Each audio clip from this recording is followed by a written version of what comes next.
ভাই, আমাদের উদ্দেশ্য ক্লিয়ার, মিশন ভিশন একদম ক্লিয়ার যে ভাই ঢাকা বিশ্ববিদ্যালয়ের শিক্ষার্থীদের অনেক সংকট আছে, এগুলো আমাদের সমাধানের জন্য সবাইকে আগে আসতে হবে। এবং 365 নাম্বার দিনে রিজাইন করে 366 নাম্বার দিনে এই ডাকসু একদিন যদি বেশি যায়, তাহলে 366 নাম্বার দিনে আমি নিজে আন্দোলন করবো। আমি আমার ছোটবেলা থেকে বিভিন্ন রকম অর্গানাইজেশনের সঙ্গে কাজ করেছি, স্বেচ্ছাসেবী সংগঠন, এনজিওর সঙ্গে কাজ করার সুযোগ হয়েছে। তো ন্যাশনাল চিলড্রেন টাস্ক ফোর্সের প্রেসিডেন্টের দায়িত্ব পালন করার সুযোগ হয়েছে। বৃহত্তর ঢাকা বাংলাদেশের ঢাকা ডিস্ট্রিক্ট কোঅর্ডিনেটরের দায়িত্ব পালন করেছি। সেরকম আমি আরও অনেকগুলো সংগঠনের দায়িত্ব পালন করেছি বিভিন্ন পদে। তো এই সভাপতি, সাধারণ সম্পাদক বা ডাকসুর ক্ষেত্রে ভিপি বা জিএস, এই পদগুলো না খুবই ওভার স্যাচুরেটেড একটা পোস্ট। এই পোস্টের প্রতি মানুষের এক্সপেকটেশন অনেক বেশি থাকে, অনেক হাই থাকে।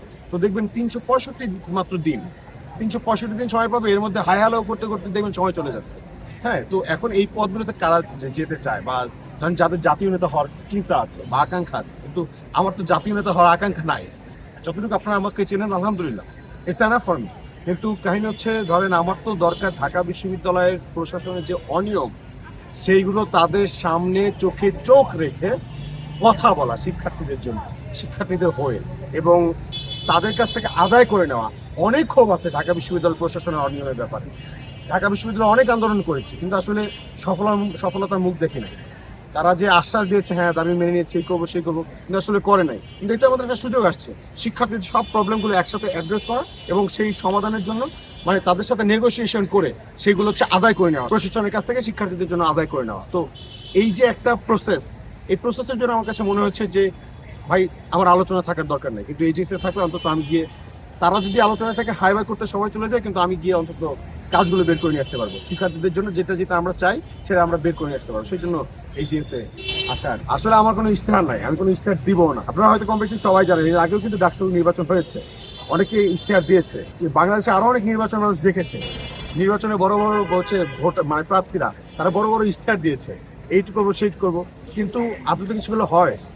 ইভেন ধরেন ডাকসু যারা নির্বাচিত হয়েছিল, ভিপি হয়েছিল, এই করবে সেই করবে, কিন্তু তারা কি পরবর্তীতে ইশতেহার অনুযায়ী কিছু করতে পেরেছে?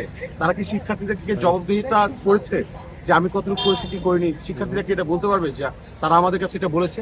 আসলে এই ইশতেহার, এগুলো হচ্ছে মিথ্যে কথার পরিচয়। আমার কাছে এটা মনে হয় যে ইশতেহার হচ্ছে প্রেমিককে দেওয়া বা প্রেমিকাকে দেওয়া, প্রেমিকের সেই সকল মিথ্যা প্রতিশ্রুতি যেটা আসলে কখনো বাস্তবায়ন হয় না। তো আসলে আমি আপনাদেরকে মিথ্যা প্রতিশ্রুতি দিতে চাই না, আমি আপনাদেরকে অ্যাকশন প্ল্যান দিব, ওয়ার্ক প্ল্যান দিব, যে প্রথম 10 দিনে কি করব সেটা গণশুনানি করব, যে ভাই কি করতে চাই, এটা করতে চাই, যুক্ত করার থাকলে বলেন। ঢাকা বিশ্ববিদ্যালয়ের সকল শিক্ষার্থীদের প্রবলেমগুলো অ্যাড্রেস করবো প্রথমে, তারপর সেটা নিয়ে যাবো বিশ্ববিদ্যালয় প্রশাসনের কাছে, কথা বলবো, তাদের কাছে জানাবো এটাই আমরা চাই।